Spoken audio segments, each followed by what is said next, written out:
Happy 2022! I'm Julia the Mirror Beauty, and today let's talk about the best and the worst makeup releases of the past year 2021. I have quite a list here of what I think was best and worst. Well, not too long of a list, but I will explain why they were the best and the worst in my opinion. Please feel free to share your opinion in the comments. Maybe you disagree with me. I'm always curious to hear another point of view. And also I want to make some predictions of what I think we'll see more of in 2022. And in the end of the year, we'll check if these predictions came true, or, well, in the beginning of next year. Now, usually people make these lists in the end of the year, so I saw a lot of videos like this going on in the end of 2021, in December, but my mathematical brain just cannot do it. Yeah, I'm a mathematician, in case you didn't know.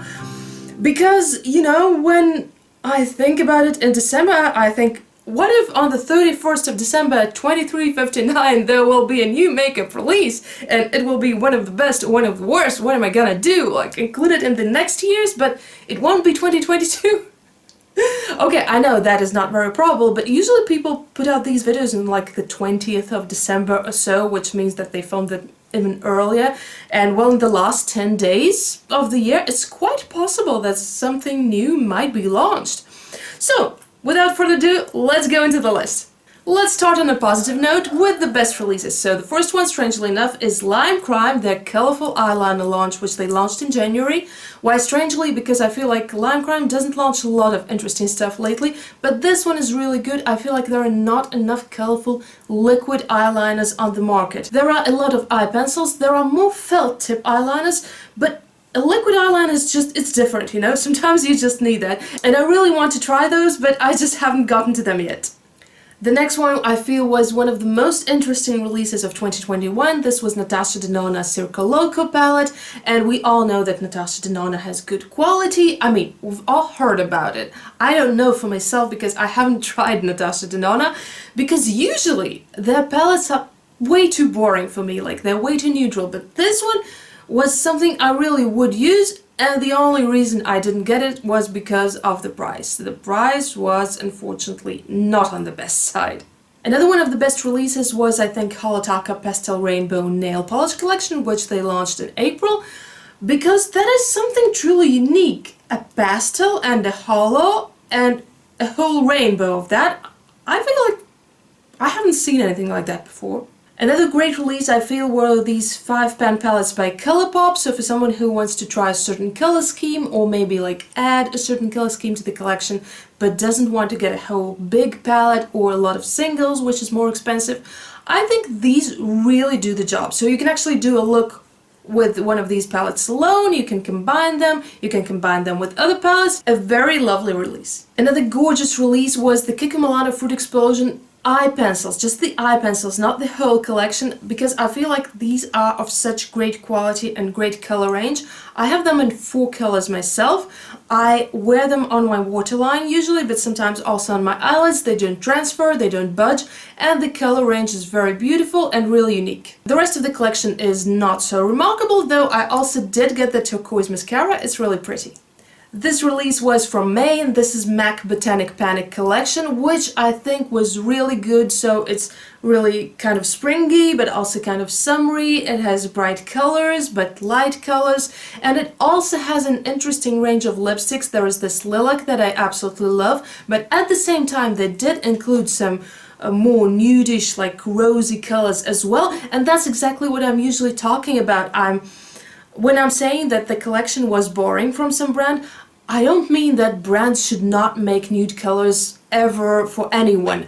I understand that they sell. I understand that a lot of people use them. Like, I almost never use nude lipsticks, but they're not for me, and I'm okay with that. But I'm just saying, don't make just nude colors. And that's exactly what MAC did in this case. So they made some more neutral colors, and they made some more interesting ones. Great job.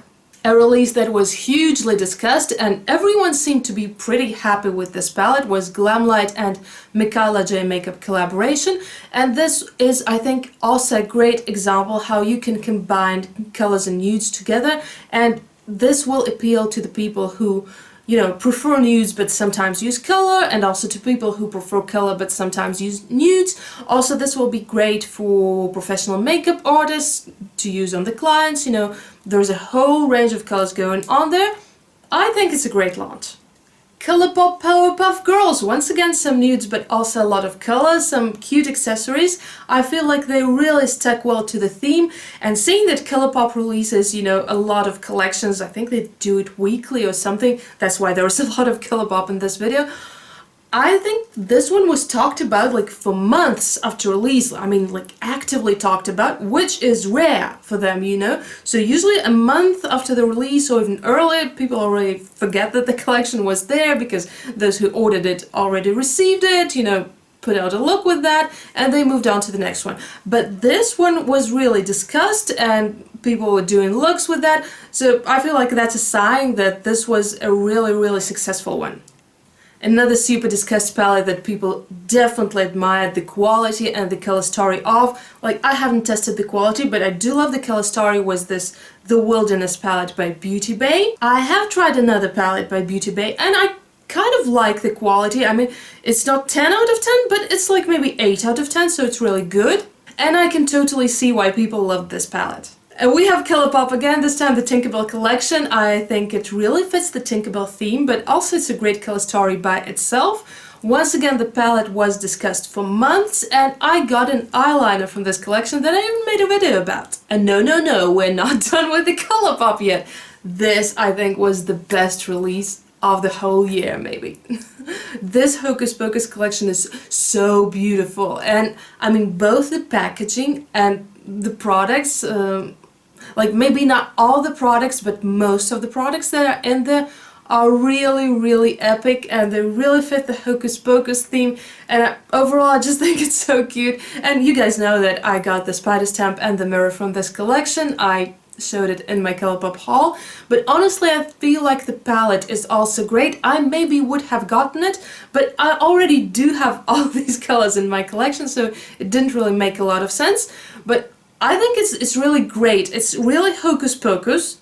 It's not too nude. It's like not too dark, not too light.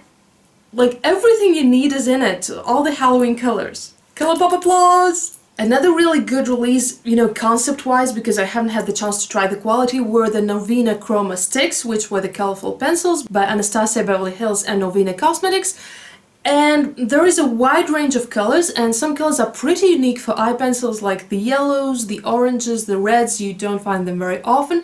So I feel like this is a great addition. They also seem to have a sharpener, so you can actually sharpen them and draw a good wing, you know, not just put them on the waterline. I really wish I could test the quality and tell you more, but you know, the way it looks, it's a good release. This creation is by Beautylish and Danessa Merrick's, and I think this is a perfect palette for people who love multi-chromes, who love metallic looks all over their eyes. I personally love this kind of thing. So yes, it doesn't have matte, so if you're into matte looks, you probably wouldn't like it. But you know, even if you're not, like, I think you know that there are a lot of people in there who are, and something like this was definitely needed, because usually you have like multi-chrome eyeshadows, 1 or 2 or maybe 3 in a big palette, and all the rest are just metallics or mattes or something, and this is like full on multi-chrome. So if you like, you know, multi-chromes with mattes, you can just use it in combination with your other palettes.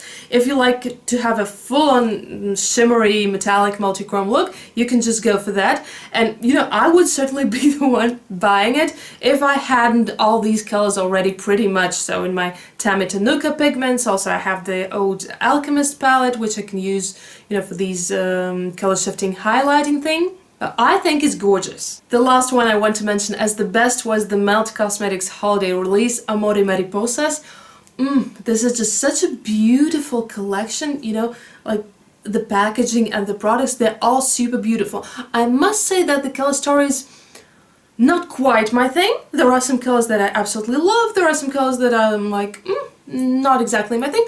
Overall, just for me personally, it's maybe a bit too red and like too warm toned. I love cool toned stuff more. But I can see how beautiful it is, you know, how absolutely beautiful and gorgeous this color story is, how well thought through. Also, the lipsticks look great, and well, all the products in general look great, and I've seen a lot of reviews on this collection, you know, on the palette and also on the other stuff, and everyone seemed to be really happy with the product, so Mel did a great job here. Now let's move on to the worst. There are fewer of those, I must say, which is a good thing. More best and less worst. Hopefully in 2022 there will be even more best and even less worst. Anyway, ColourPop Limoncello collection. What is this even? What does this have to do with limoncello, which is a lemon liquor, in case you didn't know? Like, judging by the name, I would have imagined it as a yellow-themed collection, like maybe with a little bit of green, you know, like something having to do with lemons. But no, it's just a nude palette, nude-toned lip products, one blue eyeshadow, and like a couple of kind of a little bit yellowish eyeshadows, but not quite. No. Like, no. Absolutely no. And that's not just me. I feel like there were a lot of people on Instagram discussing it and saying pretty much the same thing. Obviously, there were also some people who like the collection. There is nothing wrong with that. Once again, feel free to disagree with me, but in my opinion, no. No. No. They could have done better. Next Tetris collection. What is this palette? It's huge. It's absolutely not cohesive. They're just, you know, some random colors thrown into a huge palette. Like, way too huge for anyone to actually use on a daily basis, but, you know, not cohesive enough for a makeup artist to get for their kid. And aside from that, like a couple of lip products and a set of eye pencils, which, you know, are all sold permanently. It's just a set in a limited packaging. Nope. Nope. I'd better buy a smaller palette which has more colors that I like than this monstrosity. I feel like I'm gonna get a lot of disagreement on this one. The Kaleidos Flower Punk collection, and it's not a bad collection on its own, but I think as a release it was really bad. Why? Because they first showed the packaging and kind of, you know, the sneak peeks, and the packaging of the palette does not absolutely correspond to the palette itself. So this was definitely not what I anticipated and expected, and this kind of ruined the release for me, because the packaging is super colorful. Like, I honestly expected a rainbow palette, maybe with some black and white in it, so something that actually corresponded to the packaging. But instead it's a green and pink palette with some nudes also, and like, it's not a bad palette on its own. It's not a good one either, in my opinion, because like, the only look you can do out of it is green and pink. Basically, you can't do anything else. Well, you know, maybe a nude, like nude with green, nude with pink, green with pink. Like, there is not a lot of variety. Also, there is not a lot of depth in these colors, like going from light to dark, etc. So I feel like you can do a couple of looks with this palette and that's it. But most importantly, it did not correspond to the expectations. Then in May we had the MAC Cruella collection. I mean, there was a lot of things going on the internet about this palette. So a lot of people, you know, hated how you could deassemble this palette. If you don't know, this palette can be deassembled into 4 different pieces containing 2 eyeshadows each. Like, I personally like this part of the idea, so you can actually just grab the shadow you like best and take a small palette with you instead of taking the whole thing. But the colors that went in there, like, what's up with these colors? I would expect, you know, something brighter, you know, something more daring, with the Cruella logo in it. You know, so the black and the white eyeshadows, yes, they do make sense, also the red, but I would definitely also add a green, which was in the movie. You know, same goes for the lipsticks, like the red lipstick, okay. I would also definitely add a black lipstick in there, maybe leave one nude, but, you know, like, overall, very disappointing. It was a good concept, I think. You know, though that is arguable, I know, because a lot of people also dislike the concept. I did like the concept, but not the execution. Urban Decay Prince collection was a disappointment for many. Now, I must say right away that I'm not a fan of Prince, so I don't know a lot about him, but from what I do know, I would expect, you know, edgier, darker colors, and maybe more purple, definitely less, like, pastel colors, and less neutrals. And overall they did a good packaging, but not a good job on the products. Novena Volume 5, ladies and gentlemen, is just Volume 1 and Volume 2 kind of smooshed a little bit together, and some eyeshadows fell out to get the right quantity, and they presented this to the public. That's how I feel about it, you know, honestly. And this, mind you, is coming from somebody who absolutely loves purple, and this, you can say, is a purple themed palette.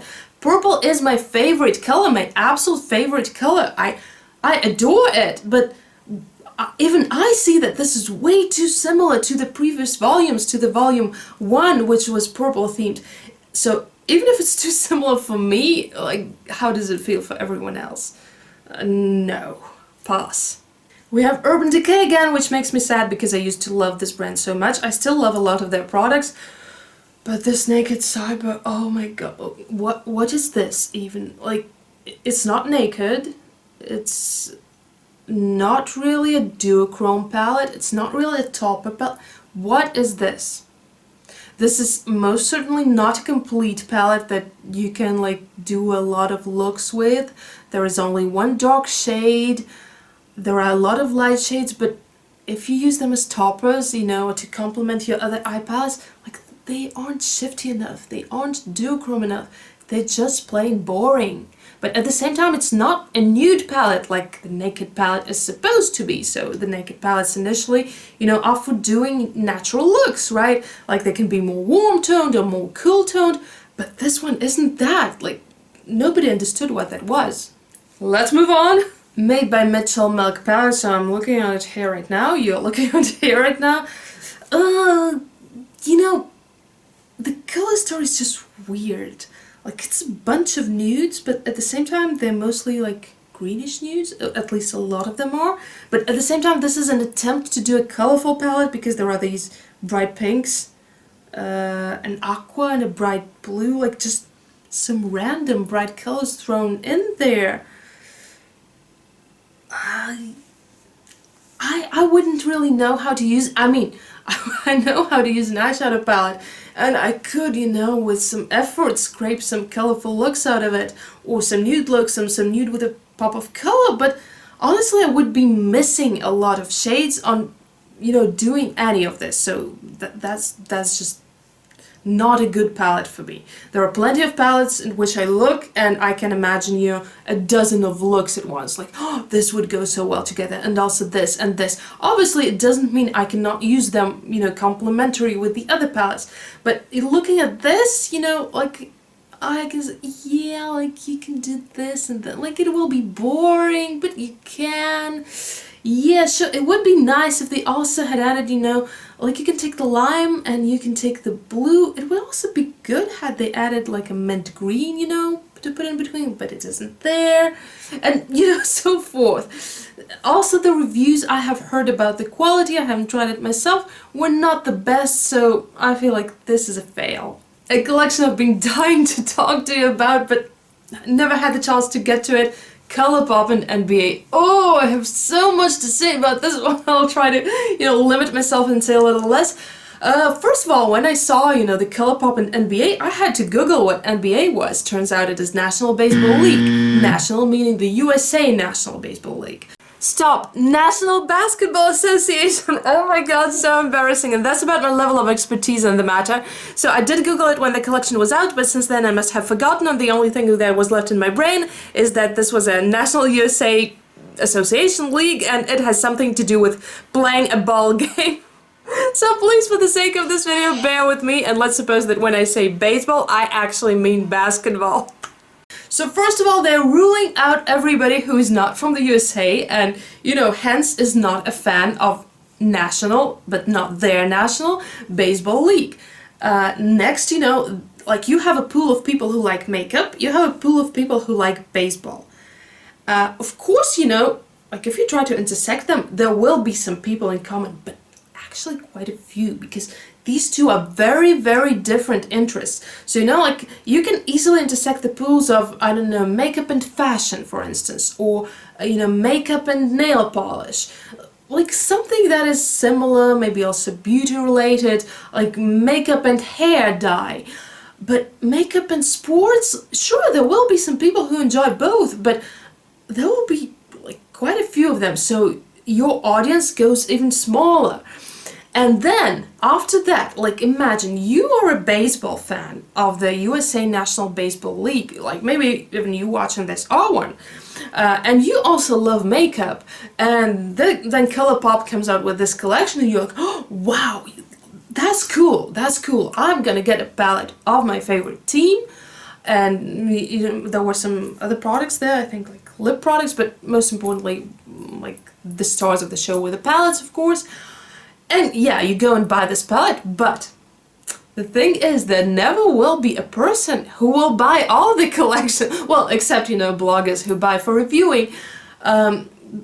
Because, you know, even if you're a baseball fan and a fan of makeup, you will only buy the products that are, like, of your team, of the team you are rooting for. You won't be buying the palettes, you know, for the competing teams, right? So, correct me if I'm wrong, but this just doesn't make sense. So overall, you just made your potential customer base so small, so incredibly small, that why would you even do that? And you can say, yeah, like that's true for any collab, you know. Not quite. I'm saying, you know, if these are more related themes, this goes way better together.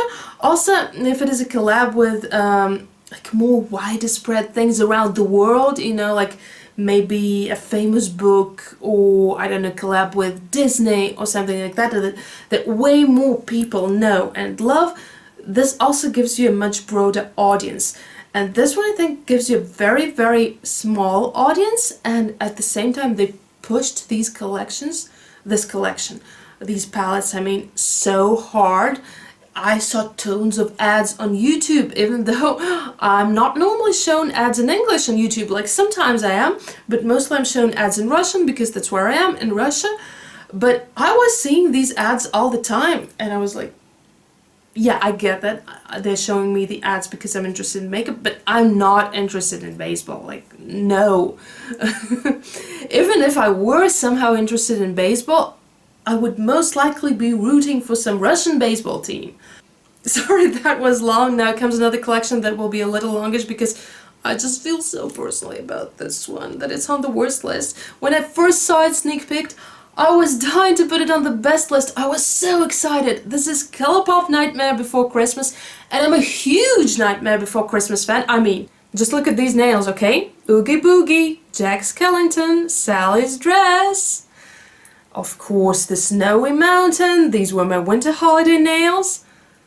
I painted them myself, and the door to the Christmas town. Oh, and by the way, I do have a freehand nail art course linked in the description. But anyway, I think you can tell how much of a fan I am of this movie. And that's why I was super excited, and that's exactly why I was so disappointed. Honestly, had I not been a fan of the movie, had I never watched it, I probably would have liked this collection, because the color story of the palette is not bad, the lipsticks are pretty, you know, everything is rather pretty, but it has nothing to do with Nightmare Before Christmas. Let's take a look at the palette. Okay, the black, the brown makes sense, the purple makes sense, the orangish red makes sense. Like, where is the true red? Why is Sandy Claus pink? What's happening? Where is this grayish blue that is like everywhere at night in Halloween Town? Like, yes, there is the brown that is there during the day. Also, definitely there should be a true orange, like for all this pumpkin colored stuff in the Halloween Town. There should absolutely be a green, like a Christmas green. What did they do? What did they do to this palette? No, like, no. The eyeliners, the black and white eyeliners, yes, they did make sense, though people said they were not of the best quality. But since we're discussing the concept, the black and white eyeliners made sense. Now the lipsticks. Brown Oogie Boogie, okay, a red also makes sense, although that should be Sally's lipstick because she has red lips, and why is Sally's lipstick pink? Huh? I would have added a black lipstick, that's for sure. So, you know, I would have added like black for Jack Skellington, red for Sally, and okay, do keep the brown for Oogie Boogie. He was also green, but not all the time. You know, maybe I would have also added a green, but like, I get that nudes sell better. But pink, why is pink even there? Honestly, only two things in the collection don't contradict the theme in my opinion. These are two eyeliners and the glitter gel, which is kind of brownish and bluish and totally fits in the Nightmare Before Christmas. So this has to go in the worst list. But that was the last of the worst list, and now let's go to the predictions, some things that I feel we can see in 2022. So first of all, as you may know, the Pantone color of the year is called Very Peri, and it's kind of a periwinkle. So like violet blue, a blurple, slightly muted but still pretty vibrant, and I hope that we will see makeup in this color. I'm pretty sure that we will see things like eyeshadows and maybe even eyeliners launched in this color. I'm not so sure about the lip products, although that is my dream, because actually this is the lip color which is super hard to find and which I have been striving to find for a long time. And like I absolutely love it. I did, use this color on my lips, but this was always a mixture of some lipsticks together. And I would absolutely love a lipstick like this, but I feel like we will be definitely seeing this color in makeup, just not sure it will be the lips. Another thing I feel like we might see would be duochrome eyeliners. So already two brands launched. The She Glam had their collection at the end of the year with duochrome eyeliners. And next came, I think, Denona Merrick's, if I'm not mistaken. You are seeing it on the screen right now. And these are also kind of duochrome, though you can't really see that in the photo, but they showed the video on Instagram where the color was shifting, which is only seen in a particular light. But I feel like the brands are going to be expanding this thing and making more duochrome eyeliners, because people do love duochrome eyeshadows. But now they're going for the eyeliners, and maybe, eventually we'll also see like more duochrome lip products. Like we do get some every once in a while, but not a lot. And also I hope, obviously I cannot guarantee that, but I do hope that in 2022 the world will be healing finally from all that is happening right now. And hopefully that happens, and then we won't have to wear masks as much, and then the lipsticks, the lip glosses, the bullet lipsticks will make a major comeback, because obviously the lip products have been less used with a mask. I personally still have been using the lip products a lot, but I have kind of switched to liquid lipsticks because they're harder to smudge, and I've been using less lip glosses and bullet lipsticks, only like in cases where I know that, for example, I'm just going for an outdoor walk and not going anywhere inside. So I do hope that we see an end to this, and that then brands will be launching lip glosses and lipsticks like crazy. Hopefully soon. Don't forget to tell me your opinions in the comments and check out this fun playlist, and I will see you there. Bye bye, thanks for watching!